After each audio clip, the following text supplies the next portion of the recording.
And this is our Beauty Queen special, and we have one commercial that we're running with the Salt Cave in Palm Harbor, and we'll be right back with Deidre and Michael Givens, and he is a film director, cinematographer, and so much more. So stay tuned to Hollywood Connections. We'll be right back. And we're back. Deidre, are you there?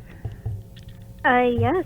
Thank you for having me tonight. This is Chat with Deidre, monthly show, and tonight I have Michael Givens, director and cinematographer. Hi, Michael. Thank you so much for meeting with me tonight. Yes, take it away. And Deidre, I'll see you at the International Christian Film Festival. Have a great show. I'll be right back at 8:30 with the other Beauty Queen special. Hi, Deirdre. Hi. Okay, it's so nice to meet you. You are a director, cinematographer. You've directed films like A Christmas Eve Miracle and Opposite Day, and you worked on Coyote Ugly as the director of photography and so many other films. And I'm just looking at your IMDb. You have so many credits, and I'm just curious, how did you get started in the movie business? I'm not exactly sure I have started yet. I've only made about 70 or 75 movies and about 1,000 commercials, and every day it's sort of like starting over. You know what I'm saying? Right. It's a business where you have to sort of reinvent yourself. But to properly answer your question, I did it the old-fashioned way. Studied it, and I studied it for years, and then I got myself into the business, and I worked my way up from the bottom, and I'm still close to the bottom. Oh wow, that's interesting. I like your analogy of like how you said that. And so, what was your passion? Like, how did you know that you wanted to do this and wanted to keep grinding and keep working and keep learning about this? Okay, that's actually two questions. The first is, how did I know? Just to get into it. And honestly, I should be honest with you, I hate to sound like a cliche. It wasn't like the Klieg lights, were drawing me in, Broadway was calling, or any of that nonsense. But for some reason, even when I was a little kid, I played like I was making movies. And that's really all I wanted to do. But I grew up in the hills of South Carolina in a little town called Pickens that didn't even have a movie theater. It actually had one, but it was never open when I was a boy. And then they tore it down and put up a Western Auto, which is shameful. But I just, I always wanted to do it. And then I planned on doing it, and then I studied art and with drawing and painting, and then photography.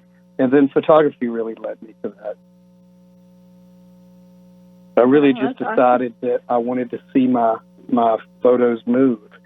And the other question that you ask is like, what did I do in the business to keep going? And I'll tell you this, anybody that is in the business, the film business, or whether it's the acting end or behind the camera, there's a attraction to it that's really hard to bust.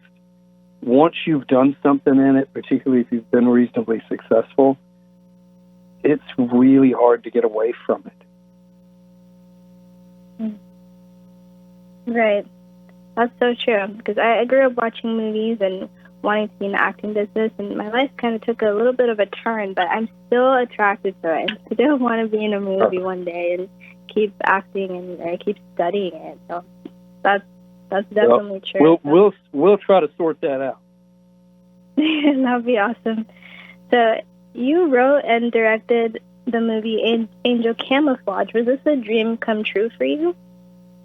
That's a really nice question. I think that writing, that movie, I wrote it, I directed it, I produced it with other producers, but I even raised the money for it. And I was the cinematographer, the camera operator. I didn't make lunch, but I probably could have. And making a movie like that was a rock and roll movie. It had a nice story to it. Just being able to come up with the story and then watch actors from around the world that played in it. I mean, we cast people from Africa, actually two people were from South Africa, and we had some big names in it. And to see those people come together and watch them breathe life into it, that's really special. It's an amazing thing to watch and to be a part of. That's awesome. So do you have a favorite type of movie to work on, or a type of scene? That's a good question. I like to shoot just about anything that is an interesting story. So I can't really say, like as far as a genre, I do have a couple of different films that I'm working on right now that are completely different genres. And I kind of like historical drama. If I had to be pressed into something, I guess I would say that. Interesting. Historical drama. Do you have a favorite movie that's a historical drama? There are people that like to make people be quiet if they don't like their particular type of artistic endeavor. So I think it would be safe to just say that nobody would get angry if I said that I just liked W.C. Fields' movies. Mm-hmm. Awesome. I'll tell you honestly, the person though that I can tell you're gonna ask me a question about who influenced me. Do you have someone that influenced you when you were younger? Absolutely. I'm going to say who influenced me in the business. When I was younger, there was actually an English professor that convinced me to leave college in Tennessee and go to California and seek out my dream and my fortune. But as far as in the business, there were a couple of people. First, there was a South African director that I worked with for quite a while named Peter Smiley, and I was his cinematographer for some years. And he was just brilliant. And he really sort of influenced me about look and the way that I would look at things and the way that I would tell stories with pictures. So then was the cinematographer for Ridley Scott. And working for Ridley Scott was a serious game changer. I always think of Ridley Scott as like the Rembrandt of the 20th and now the 21st century. I don't think that anybody has quite the eye and the understanding of narrative that man has. Honestly, and there's a lot of great directors out there, but I think Ridley Scott is the best director in the world. Awesome. And not only did I work as a cinematographer, but then in 1989 he sat me down and convinced me to start directing, and that's when I started doing that. That's really cool. So it's very cool. I tell you, so just looking at Ridley Scott across the table, who is telling me that I need to be directing, is, I could replay that in my mind for the rest of my life and be happy. Oh, that's nice. You should tell him, if you haven't told him that, how much he inspired you. He knows. That's good. So what would you say is the hardest part of filmmaking or of cinematography? Well, the hardest part of filmmaking, and anybody that's in film is going to agree with me on this, the hardest part of filmmaking is raising money. Nothing happens unless there's money to create the project. And there may be some people that would argue and say, oh, it doesn't really matter, you just to make your film. I totally disagree, because if you're going to make your film, you need to make it as professional as possible and make it as to where it can compete with the best projects out there. That doesn't mean that you don't do it if you don't have the money, but raising money for film is very difficult. I've done it. I continue to do it and to work more and more to get it done. It's not at all my favorite part of it, but it is.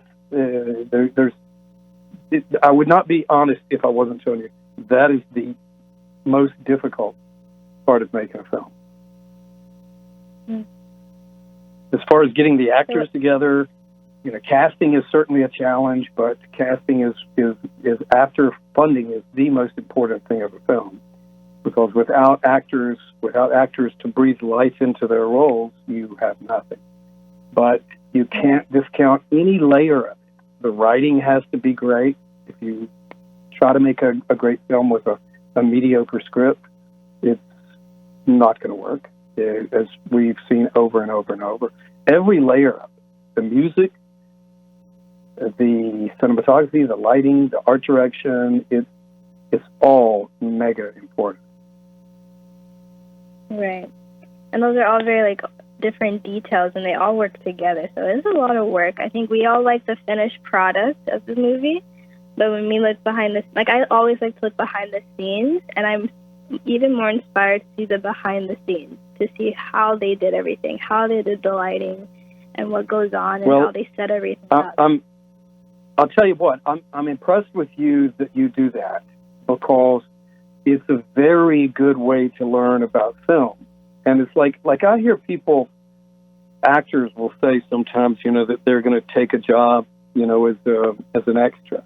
And there's nothing wrong with extra work. Extra work is fine, and the extras are wonderful, and you need them, and they generally do really good work. But the point is that if an actor who is trained as an actor says they're going to go do that, and they always have the wrong reasons for doing it.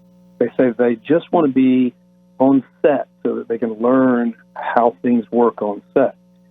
But you don't learn how things work on set being an extra, because they keep the extras in a particular corral. They feed them different food than everybody else. They don't pay them as well as they pay everybody else. And it's super rare for them to ever upgrade anybody. The only upgrade that I ever made, I was shooting a beer commercial with George Strait, who's a country singer, and it had a dog in it. And the dog that had been trained for weeks to do the things that he was supposed to do wouldn't do it. And the trainer happened to have his pet dog there with him. And I said, hey, let's try this dog, see what he'll do. And he said, oh, no, he'll never do it. Well, guess what? That dog did it, and he did everything that the other dog was supposed to do, and he was in the commercial and not the other guy. The only upgrade I've ever done. But if you're an actor, and you want to know what life is like on the set, and you want to get set experience, go to a production manager and tell them that you want to be a PA, a production assistant. And if they hire you as a production assistant, you'll get paid better than being an extra. You'll get fed better, and you will learn everything about what goes on a film set. Oh, that's really good advice. I feel like I've heard that before. It's honestly very, very good advice. That's and really cool. It's important that people, if they can, that they start at that level, because then they learn so much about what everybody does, and then they can choose which sort of trajectory that they would like to take for their own career. Right. So, do you enjoy being a camera operator more than a director, or you like them both equally?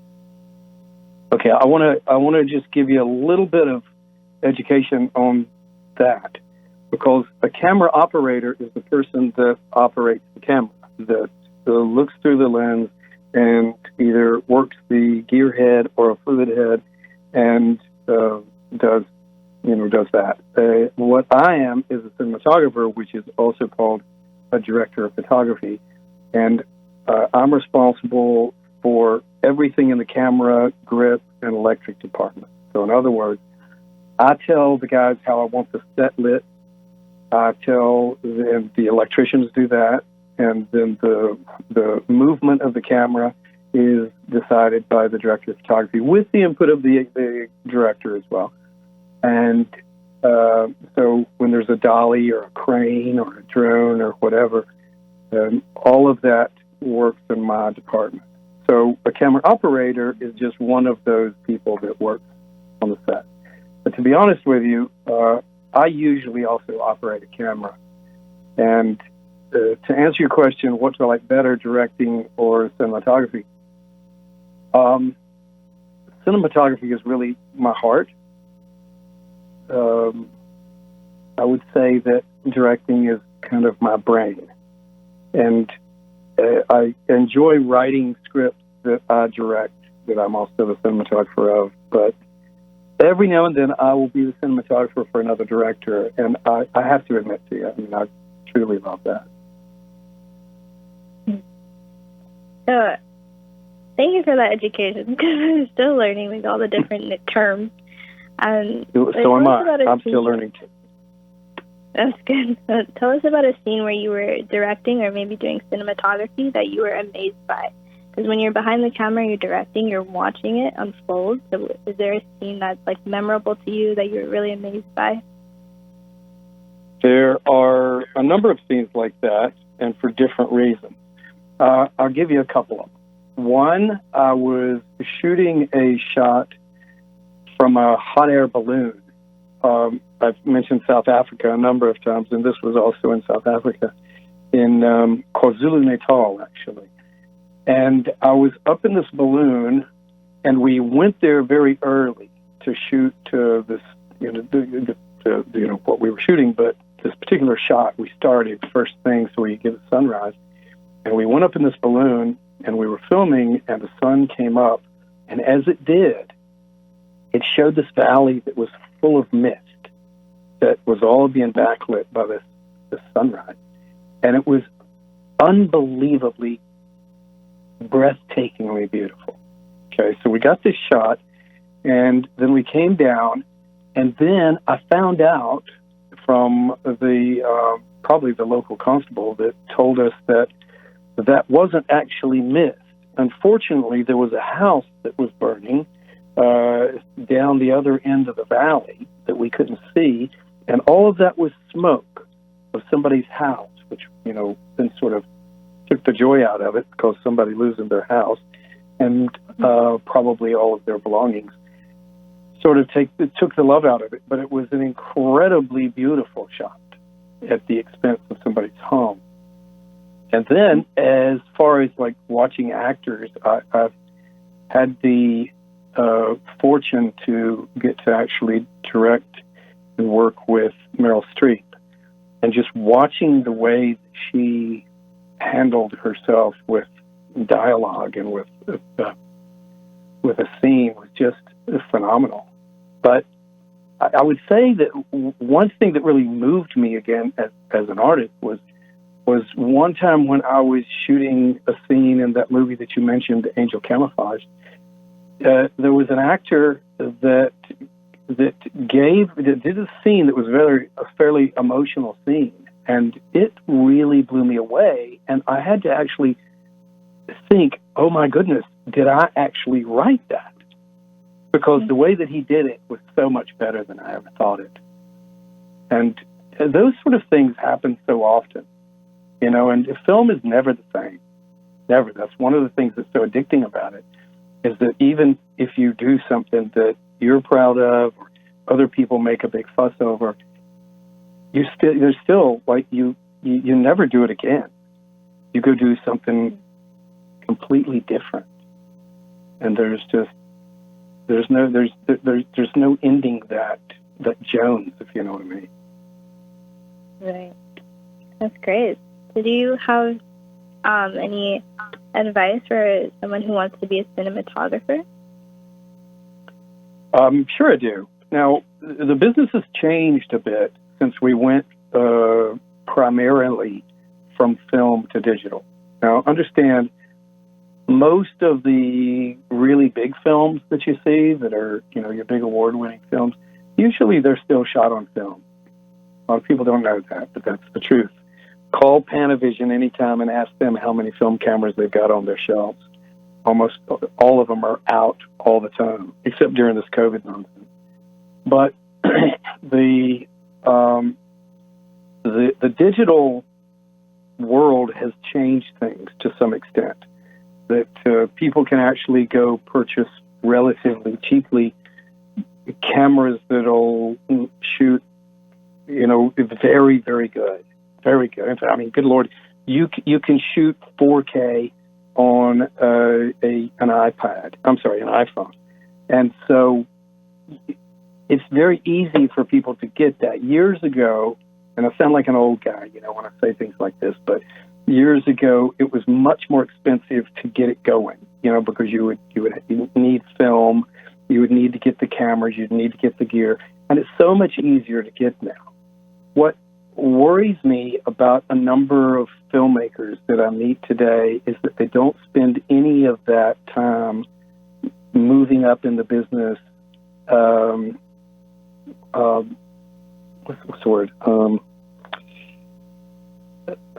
Apprenticing for other people. I was very fortunate when I came up that I worked with a number of very, very talented directors and very talented cinematographers. I worked with Alan Davio, and I worked with, who's that guy? Anyway, I'm having a mind blank.